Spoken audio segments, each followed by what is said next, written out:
Good morning everyone. Good morning sir. तो आज का आपका टॉपिक है इंटेरोगेटिव सेंटेंस। इसमें आप ये समझेंगे कि जो डायरेक्ट इनडायरेक्ट होता है, यानी कि डायरेक्ट स्पीच में अगर लिखा हुआ है तो इनडायरेक्ट बनाते समय एक इंटेरोगेटिव सेंटेंस को कैसे परिवर्तित करते हैं।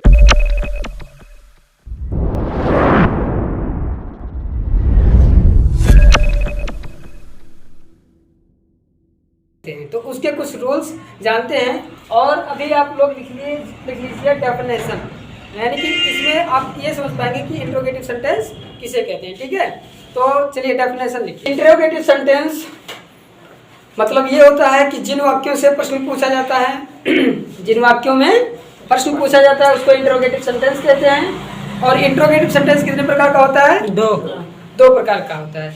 एक होता है यस नो टाइप, दूसरा होता है डब्ल्यू टाइप।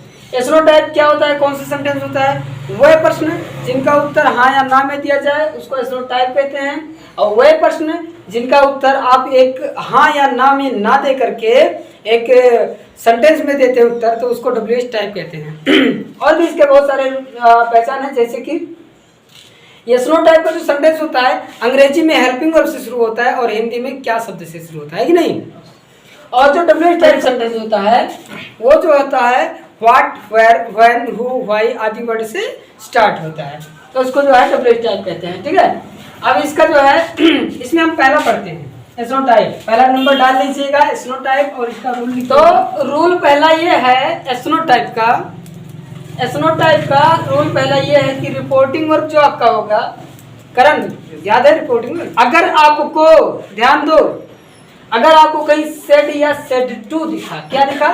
सेड या सेड टू दिखा तो उसको आस्क्ड में परिवर्तित कर देंगे। ओके, इतना तो याद हो गया। से या से टू मिला तो से इसको जो है आस्क में, आस्क माने पूछना होता है और आस्क्ड माने पूछा, सेज या सेज टू को आस्क में बदल देते हैं। इतना बात समझ में आ गया? यानी कि यदि आपका रिपोर्टिंग वर्ब ये सब होगा तो इन सब में परिवर्तित होगा। इसी से संबंधित बात ये जान लेते हैं कि यदि आपको ऐसे ही समझा देता हूं कि ये दोनों, यानी कि ये दोनों, ठीक है, यदि रिपोर्टिंग वर्ब होगा तो रिपोर्टेड स्पीच के टेंस में परिवर्तन नहीं होगा। ये आप रूल लिख लीजिए।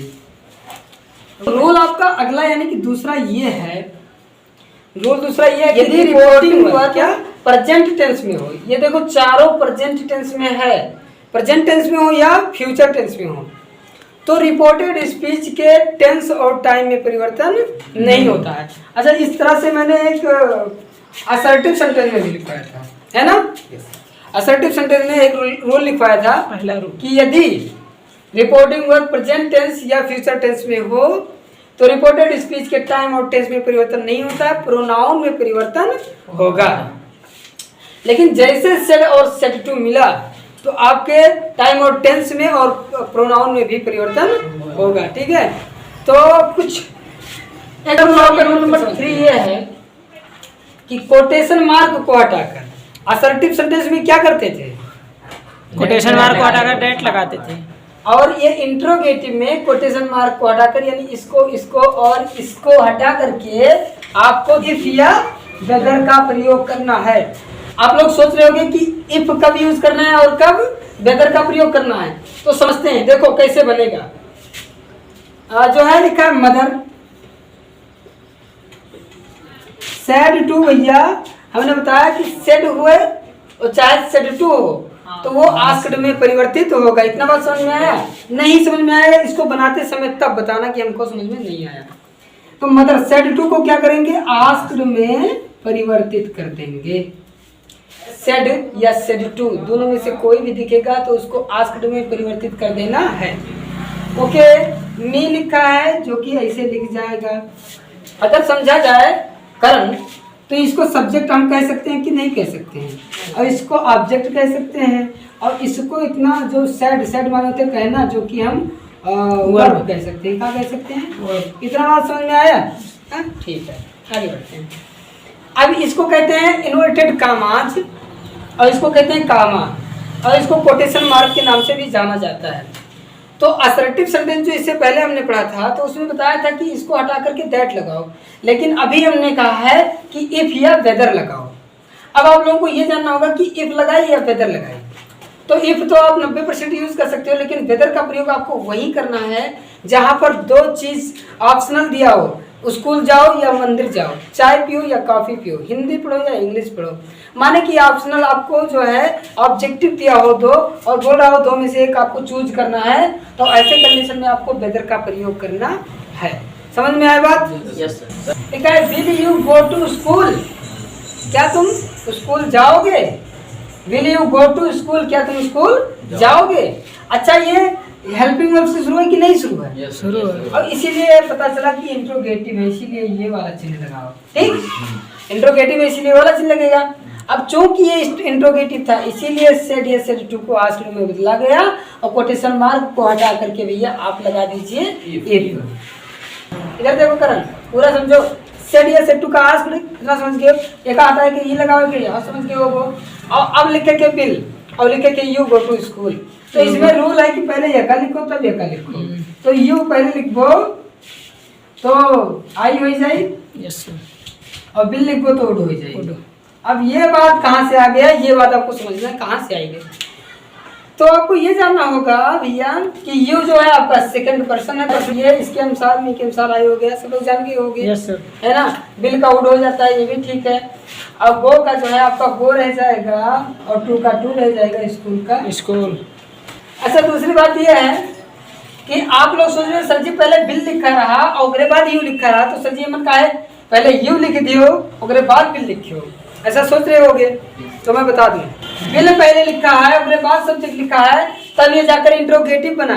और मैं आप लोगों को बता चुका हूँ कि अगर जो है ये जो आपका डायरेक्ट नरेशन का जो रिपोर्टेड स्पीच होगा वो चाहे इंट्रोगेटिव हो, चाहे असर्टिव हो, चाहे इंपरेटिव, ऑप्टेटिव या एक्सक्लामेटरी हो, उसको इनडायरेक्ट बनाते समय इधर जो रिपोर्टेड स्पीच होगा वो असर्टिव सेंटेंस में लिखा रहेगा। समझ में आया बात?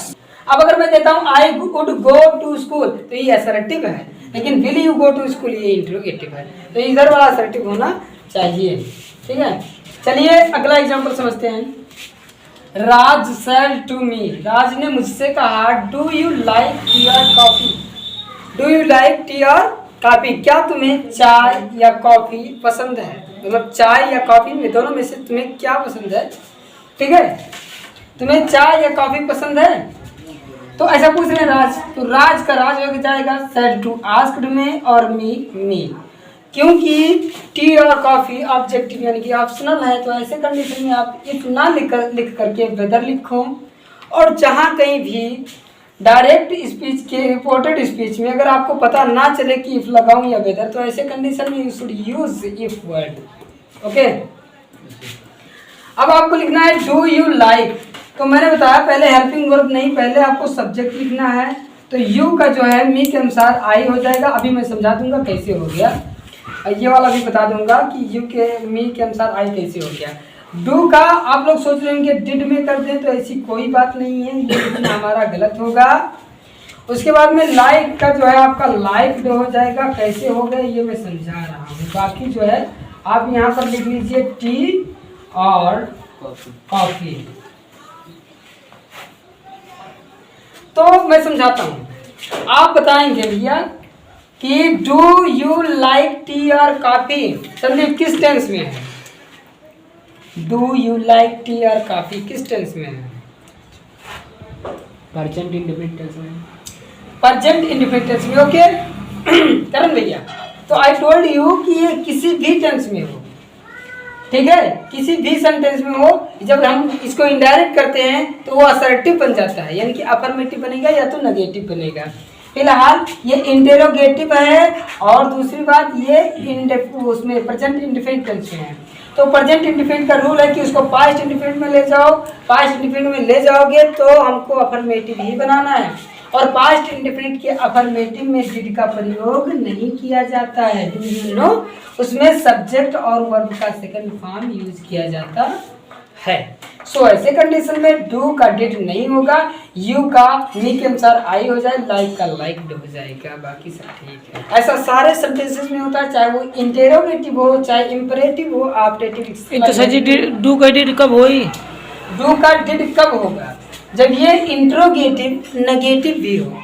इंट्रोगेटिव नेगेटिव भी हो, मतलब ये इंट्रोगेटिव है, अभी नेगेटिव कैसे होगा? डू यू नॉट लाइक, अभी इंट्रोगेटिव नेगेटिव हो गया, नॉट हटाओ इंट्रोगेटिव अफर्मेटिव हो गया, है कि नहीं? Yes, sir. अगर आपका यहाँ नॉट लगा है तो यहाँ होगा I did not, I did not, तब यहाँ डी हट जाएगा। क्यों नेगेटिव में रहेगा तब सर जी बदलेगा? तब जब यहाँ नॉट है तब ये नेगेटिव हो गया, और नॉट अगर नहीं है